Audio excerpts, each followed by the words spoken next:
Pendant longtemps, tu as perdu face à cette personne qui était perverse ou toxique. À chaque fois qu'il te faisait monter sur le ring de la discussion, de la dispute, c'est toi qui perdais. Tu as peut-être perdu aussi tes amis, ton sommeil, ta santé, même jusqu'à avoir perdu qui tu étais vraiment. Et lui gagnait à chaque fois. Sauf qu'à un moment donné, il y a toujours un retournement de situation. L'autre gagne, gagne, gagne, et tout à coup, le rapport de force s'inverse. C'est pas en un soir, c'est lentement dans le temps. C'est quelque chose qui est beaucoup plus lent quand tu gagnes et de bien plus définitif à la fin. Une personne normale, une personne saine qui perd, pensons par exemple à une rupture amoureuse, l'autre en face va probablement pleurer au début, que ce soit un homme ou une femme, il va finir par accepter, il va s'en remettre, il va remettre en cause aussi les erreurs qu'il a faites, et puis il passera à autre chose. Un manipulateur qui perd, c'est complètement différent. C'est un spectacle, parfois c'est même un danger, et c'est surtout pour toi une immense délivrance. On va voir aujourd'hui ensemble les 3 phases de son déclin, de sa chute, et aussi les signaux visibles et les phrases associées à chacune de ces étapes. Mais avant ça, j'aimerais que tu comprennes quelque chose. Un manipulateur ne perd jamais parce qu'on va le confronter. Jamais par exemple quand tu vas lui dire qu'il a tort. Ça ne fait pas peur, ça l'amuse. Il ne perdra pas non plus quand tu lui feras le plus beau discours du monde. Il sera content de voir des émotions briller dans tes yeux. Il ne perdra pas non plus quand tu vas pleurer ou crier, ni même quand tu vas partir. À chaque fois que tu te comportes avec émotion, il a gagné et il est heureux. Tu peux le quitter 10 fois, il sait très bien que tu vas revenir. Et statistiquement, il a raison, on revient en moyenne entre 6 et 8 fois dans une relation toxique avant de partir définitivement. Ça, il le sait, il t'a même déjà vu revenir, même quand t'as juré que plus jamais sur Terre, je ne reviendrai dans cette relation. T'es quand même revenu. Moi aussi au passage. Il aura perdu quand tu seras difficile à lire, quand tu seras illisible. Il t'envoie les mêmes pics que d'habitude, et pourtant tu réagis pas. Dans le temps, il pouvait prédire tes réactions. Il savait très bien qu'en appuyant sur tel bouton, telle faille, telle blessure, t'allais exploser. Il savait aussi qu'en te disant tel mot doux, t'allais revenir, mais tout d'un coup, tu es devenu imprévisible. Quoi qu'il fasse, ça marche plus. Attention, t'es pas devenu imprévisible dans le sens dramatique, à exploser n'importe quand. Non, t'es devenu imprévisible dans le calme. Il ne peut plus savoir comment faire pour te déclencher. La toute première phase, c'est le doute. Alors qu'on se mette d'accord, le pervers narcissique, le manipulateur, ne doute jamais de lui-même. Le doute qu'il aura aujourd'hui, ce sera un doute à ton sujet. Il te connaissait par cœur, il savait exactement quel bouton provoquait tel effet. Je lui ramène un bouquet de fleurs, elle est contente, elle m'aime. Je la critique sur sa mère, elle explose. Et maintenant, il appuie sur les boutons et il n'y a plus rien qui se passe. Ces 3 boutons les plus connus sont par exemple la culpabilité, il tente, ça marche pas. La peur de l'abandon, il te dit qu'il va partir, tu restes impassible devant lui. Le besoin qu'il te valide, tu l'as plus non plus. Et à ce moment-là, très précis, il appuie sur ce piano, il n'y a plus aucun son qui sort. Le tableau de bord ne répond plus, et ça le met en panique. Voici le premier signe qu'on est dans cette phase 1. Ça va te paraître anodin, mais en réalité, ça ne l'est pas. Il va te poser une question sincère sur toi, sur ton état. Qu'on se mette d'accord, pendant toute la relation, il ne t'a jamais posé des questions sur toi. Il a toujours testé pour savoir comment tu fonctionnais. C'est bien plus puissant en réalité. Il a étudié ton comportement par cœur pour savoir que tes paroles disaient quelque chose, mais tes actes en montraient un autre. Quand on parle de ta mère, tu commences à t'énerver. Ça, il le savait. Et là, comme ça marche plus, il te pose des questions.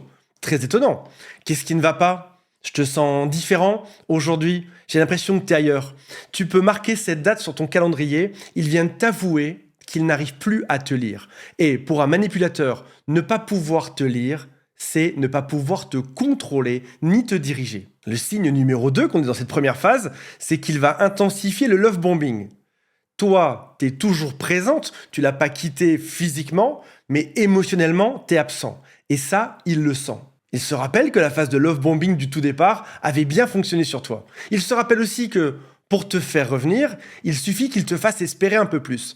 Donc, sa première réaction quand tu t'éloignes émotionnellement, c'est de remettre une pièce dans le jukebox. Les messages plus longs, des compliments, tout d'un coup tu as un projet de voyage, il te dit qu'on va se marier ensemble, il te parle d'avoir un enfant. Ce n'est pas qu'il t'aime enfin ou qu'il t'aime à nouveau comme au début, c'est juste une opération de récupération. Le troisième signe, c'est qu'il va commencer à se justifier. Et ça, c'est énorme parce que Pendant des années, cette personne ne s'est jamais justifiée sur son comportement. Il va te dire des phrases comme « c'est pas ce que tu crois »,« tu as mal interprété »,« laisse-moi t'expliquer pourquoi je me suis comporté comme ça la semaine dernière ». Tu assistes à quelque chose d'historique. Cette personne commence enfin à s'en remettre en question parce que sa manipulation ne marche pas. Elle commence enfin à se justifier. Et à ce moment-là, dans la phase 1, il y a un piège qui est énorme. Tu peux confondre son inquiétude avec un changement. Tu te dis, si ça se trouve, c'est vrai qu'il a changé. Si ça se trouve, il fait en effet des efforts et il le pense réellement. Si ça se trouve, on peut sauver notre histoire parce que dans la vie, il faut pardonner, il faut être bon. Et si quelqu'un s'excuse, c'est donc que c'est une bonne personne. Un manipulateur et surtout un pervers narcissique ne change pas. Il s'adapte et notamment, il adapte sa manipulation. Et la nuance, elle est énorme. La phase numéro 2 va être très différente de la première, très différente du doute. Là, on arrive dans la phase de panique. La récupération simple a échoué. Là, il se rend compte qu'il n'arrive pas à te récupérer grâce à ces techniques qu'il a utilisées traditionnellement. Et il se rend compte que sa nourriture narcissique est en train de partir doucement, qu'il n'a plus son pouvoir magique sur toi. Et ce n'est pas la panique d'un homme amoureux qui se rendrait compte au bout de 20 ans qu'il a un peu déconné, que sa femme part ou que son mari part. C'est la panique d'un manipulateur qui est désespéré. Il va te faire par exemple quelque chose qu'un homme sain ne ferait jamais, de la triangulation. Dans le temps, c'était fait avec finesse. Le fait de mettre d'autres personnes dans votre équation.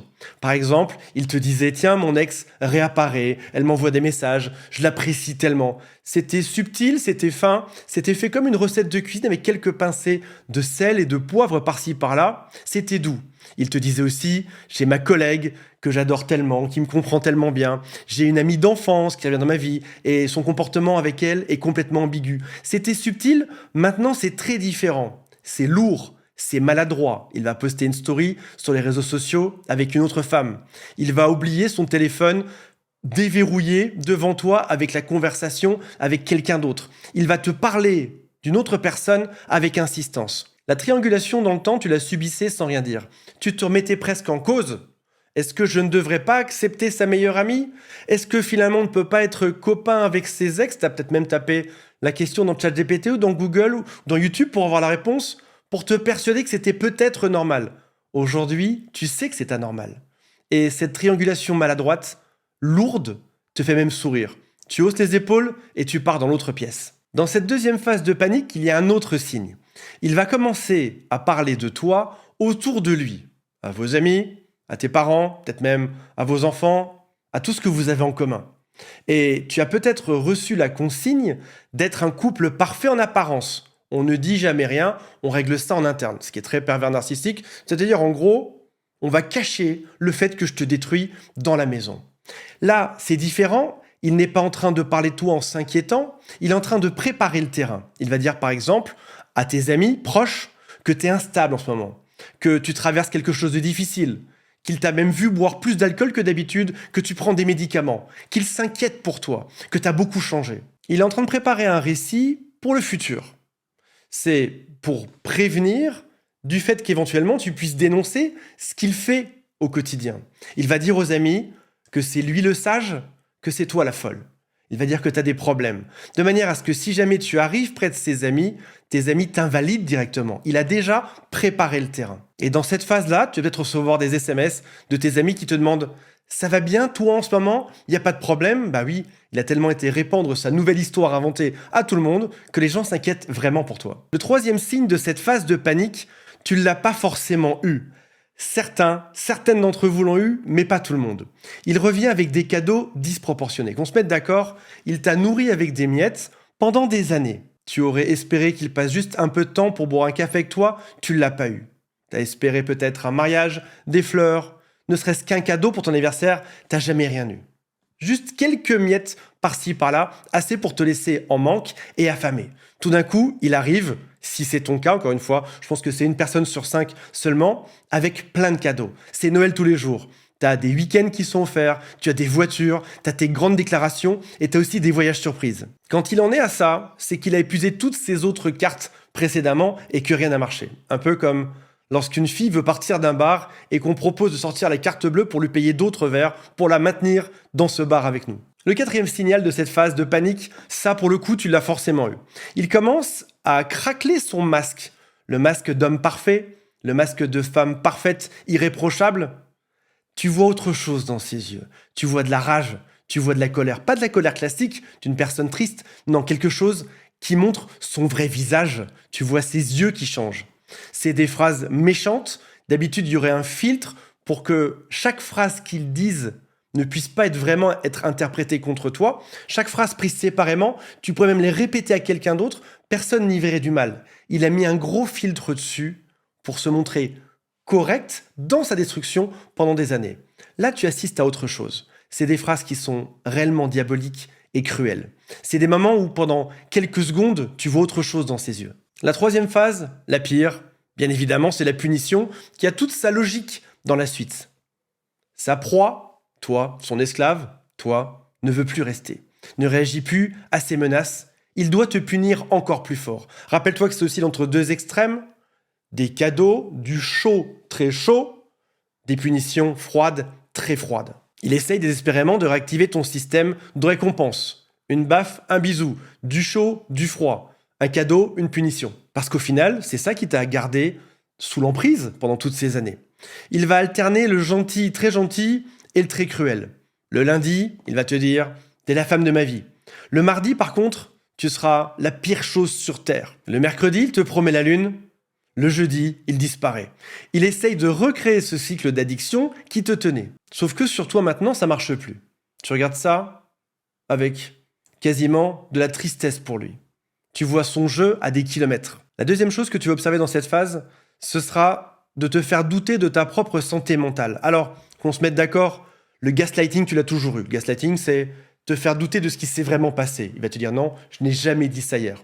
Oui, tu m'as promis ça la semaine dernière. Non, on n'a jamais été à tel endroit faire telle chose. Tu as déjà été habitué à douter de toi-même, à ne pas savoir si tu avais vraiment vécu, vraiment dit des choses ou pas. Là, on n'est plus sur du gaslighting, on est sur de l'artillerie lourde. Il va te dire clairement que tu es fou, folle, qu'il faut te faire soigner, que tout le monde le voit, que les gens savent très bien qui tu es, que c'est toi, la personne qui est perverse narcissique, que ta mère s'inquiète, que tes sœurs ne te comprennent plus aujourd'hui. Il va t'envoyer des amis communs, il va même menacer de dire à ton travail qui tu es réellement, parce qu'il sait des choses sur toi aujourd'hui. Tu vas perdre aussi la garde des enfants.